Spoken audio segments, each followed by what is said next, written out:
Good morning बच्चों। आज हम क्लास 5th हिंदी का लेसन 15 पढ़ेंगे। विसन की दिलेरी, यानी विसन का जो साहस है, हिम्मत है, वो है। सुबह का समय था। पहाड़ों के पीछे से सूरज झांक रहा था। 10 वर्ष का विसन घर से बाहर निकल आया। वह रोज़ इसी समय इसी रास्ते से कर्नल दत्ता के फार्म हाउस पर जाता है। कर्नल दत्ता की पत्नी पढ़ाई में उसकी मदद करती है। फार्म में लगे सेबों के बाग में कीटनाशक दवा का छिड़काव हो रहा था और बहुत तड़के काम शुरू हो जाता था। क्या था? सुबह का समय था और पहाड़ों के पीछे से सूरज निकल आया, झांक रहा था, यानी सूरज आ गया था। 10 वर्ष का बिशन घर से बाहर निकल आया। वह रोज़ इसी समय इसी रास्ते से कर्नल दत्ता के फार्म हाउस पर जाता था और कर्नल दत्ता की जो पत्नी थी वो उसकी मदद करती थी पढ़ाने में उसको। तो फार्म में जो सेब लगे थे उनमें वो कीटनाशक दवा का छिड़काव हो रहा था और बहुत तड़के, यानी सुबह काम शुरू हो जाता था वहाँ। विशन पगडंडी से अभी सड़क तक आ ही रहा था। पगडंडी यानी जो बारीक रास्ता था, उससे वहाँ आ ही रहा था कि उसे गोली चलने की आवाज़ सुनाई देती है। उसने इधर उधर देखा तो कोई भी नहीं दिखाई देता है उसको वहाँ। वह कुछ ही दूर चला कि उसे फिर गोली चलने की आवाज़ सुनाई देती है। इस बार एक नहीं 2-3 गोलियाँ एक साथ ही चली थी। तो गोलियों की आवाज़ से पूरी घाटी गूंज गई थी। पंछी यानी पक्षी घबरा गए थे। आसमान में गोल गोल चक्कर काटने लगे थे पक्षी। बिशन सहमकर पेड़ों की आड़ में छिपकर खड़ा हो गया। सहमकर यानी डरकर, वो गोलियों की आवाज़ से वो डरा और पेड़ की आड़ में छिपकर खड़ा हो गया। विशन जहाँ खड़ा था वहीं चुपचाप खड़ा रहा। उसे वहाँ से सीढ़ी नुमा खेत और फलों के बाग साफ दिखाई दे रहे थे। सीढ़ी नुमा यानी पहले नीचे सीढ़ी की तरह थे खेत जो, और फलों के बगीचा उसको दिखाई दे रहा था। खेतों में काम करते हुए किसान भी दिखाई दे रहे थे उसको। फसल तैयार खड़ी थी। सुबह की हल्की धूप में खेत सुनहरे दिखाई दे रहे थे, यानी सुबह हल्की जब धूप पड़ रही थी तो खेत ऐसे लग रहे थे सोने के रंग के दिख रहे थे। विशन अभी सोच ही रहा था कि गोली किसने और क्यों चलाई होगी कि तभी एक और गोली की उसको आवाज़ आई। एकाएक यानी अचानक विशन को गोली चलने का कारण समझ में आ गया। जब फसल पक जाती है तब गेहूं के खेतों में दाना चुगने ढेरों तीतर आ जाते हैं। तीतर आते हैं वहाँ दाना खाने। तो शिकारी इस बात को जानते हैं, इसलिए वे सुबह सुबह ही तीतर मारने चले आते हैं। सुबह सुबह ही वो तीतरों को मारने चले आते हैं जो गेहूं को खाने आते हैं।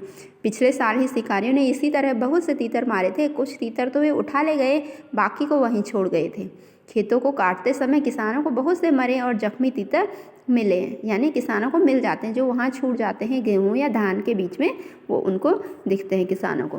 वो तब तक मरे रहते हैं या घायल, जख्मी यानी घायल। विशन ने सोचा कितना दुख पहुंचाने वाला काम करते हैं ये शिकारी। वह समझ गया कि शिकारी ही तीतरों पर गोलियां चला रहे हैं, इसलिए वह पेड़ों के बीच से निकलकर खेतों के किनारे किनारे चलने लगा। अब उसे समझ आ गया था कि ये कौन है, शिकारी हैं। इसलिए वह वहाँ पेड़ की आड़ से निकला और किनारे किनारे चलने लगा खेतों के।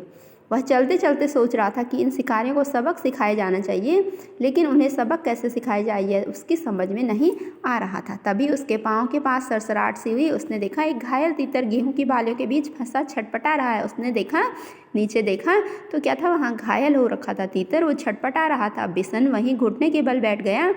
उसने घायल तीतर को पकड़ने के लिए हाथ बढ़ाए, लेकिन घबराया हुआ तीतर छिटक कर खेत के और अंदर चला गया।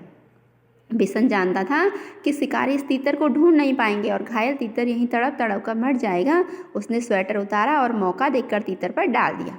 तीतर स्वेटर में फंस गया तो बिशन ने उसे पकड़ लिया। बिशन ने उसे अपने सीने से चिपका लिया और खेत में से निकलकर पहाड़ी की ओर भागने लगा। वह इतना तेज चल रहा था मानो उसके पंख लग गए हों। बिशन बहुत तेज चलने लगा। कर्नल दत्ता के घर के रास्ते में एक तरफ गेहूं के खेत थे और दूसरी तरफ कटीले तारों की बाड़ थी।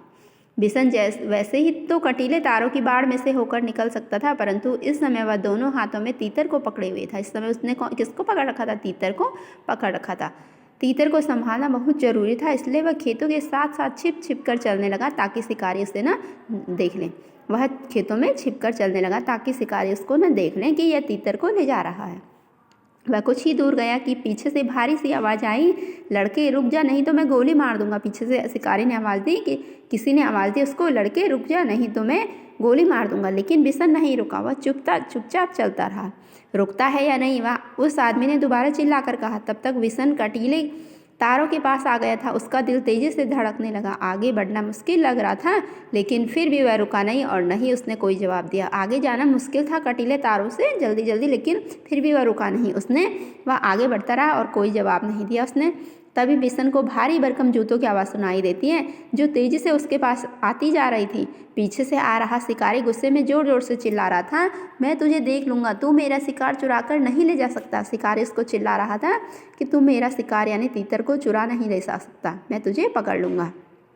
बिशन के लिए आगे निकल भागने का रास्ता नहीं था। अगर वह सड़क से जाता तो शिकारी को साफ दिखाई देता, इसलिए उसने खेतों के छोटे रास्ते से जाना तय किया। यानी अगर वह सड़क के रास्ते जाता तो शिकारी को दिखाई देता, इसलिए उसने छोटे छोटे खेतों के रास्ते जाना निश्चित किया।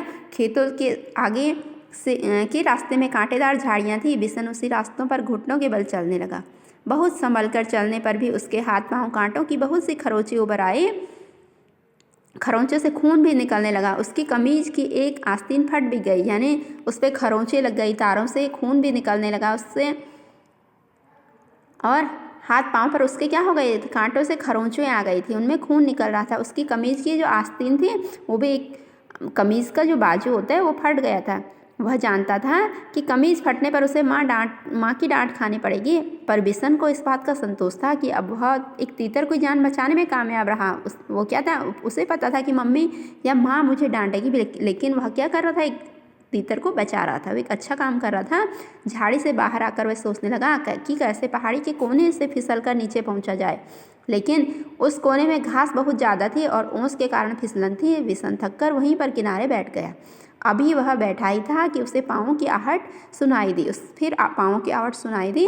आहट सुनते ही वह उठकर दौड़ पड़ा। दौड़ते दौड़ते वह आधी पहाड़ी पार कर चुका था।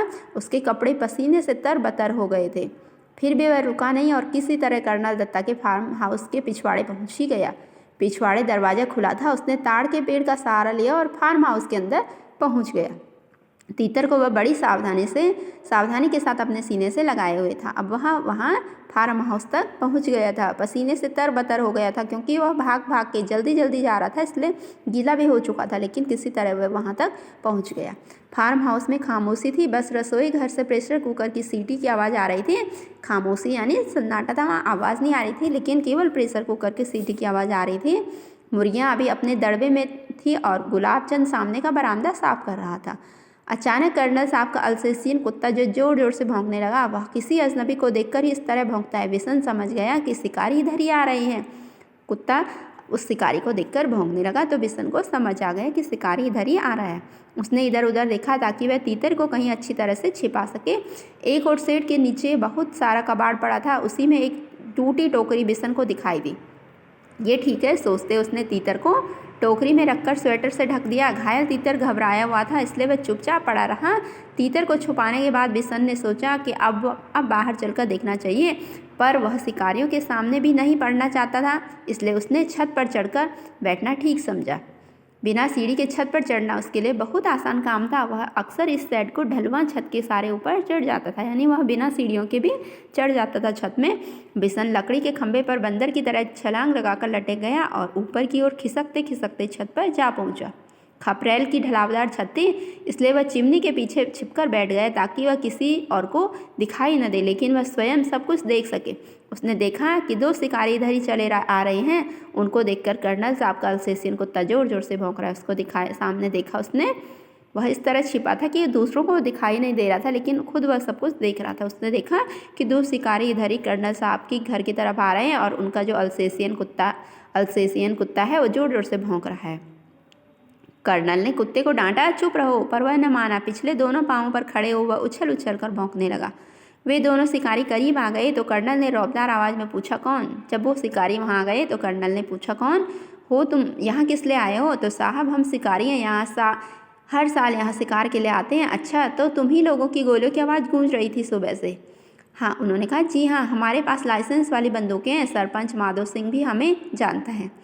तो तुम हर साल तीतरों का शिकार करते हो? कर्नल ने मजाक सा उड़ाते हुए कहा।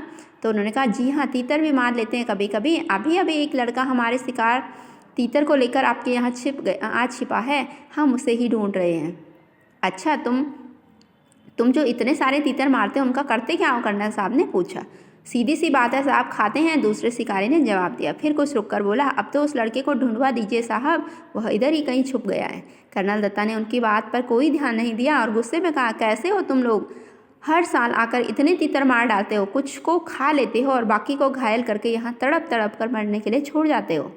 जब फसल कटती है तब ढेरों मरे हुए तीतर मिलते हैं। कर्नल दत्ता ने कहा कि जब हम फसल काटते हैं तो यहाँ ढेरों तीतर मिलते हैं।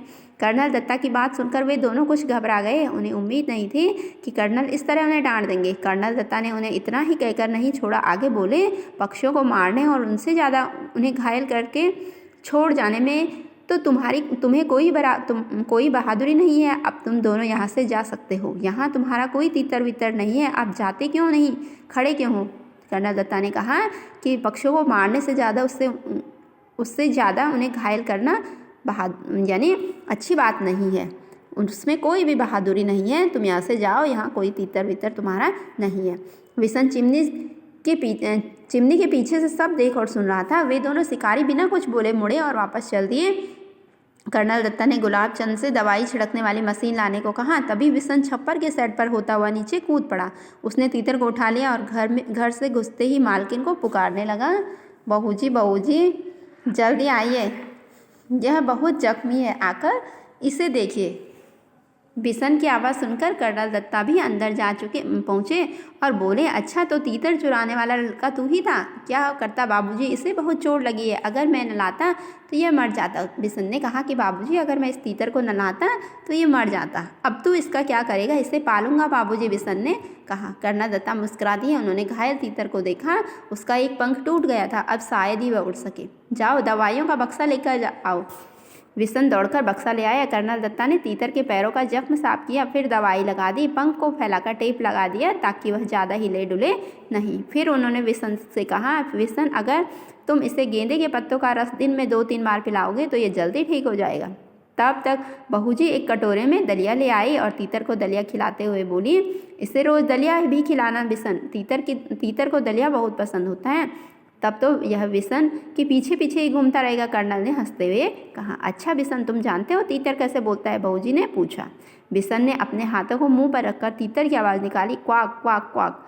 कर्नल दत्ता ठहाकर मारकर हंस पड़े, यानी कर्नल दत्ता जोर जोर से हंसने लगे। बहूजी भी मुंह पर पल्लू रखकर हंसने लगी। सब हंसने लगे। विसन भी हंसता हुआ हिरन की तरह छलांगे लगाता तीतर के साथ वहाँ से अपने घर की ओर भाग चला। इस तरह उन लोगों ने घायल तीतर को, विसन ने खेत से उठाकर लाया घायल तीतर को और फिर कर्नल दत्ता के घर में उस पर दवाई लगाई और उसको दलिया खिलाया और फिर विसन हंसता हुआ घर की ओर चल दिया। तो ये था आपका लेसन 15, विसन की दिलेरी। तो इस तरह विसन ने साहस से, हिम्मत से उस तीतर को बचाया शिकारियों के चंगुल से।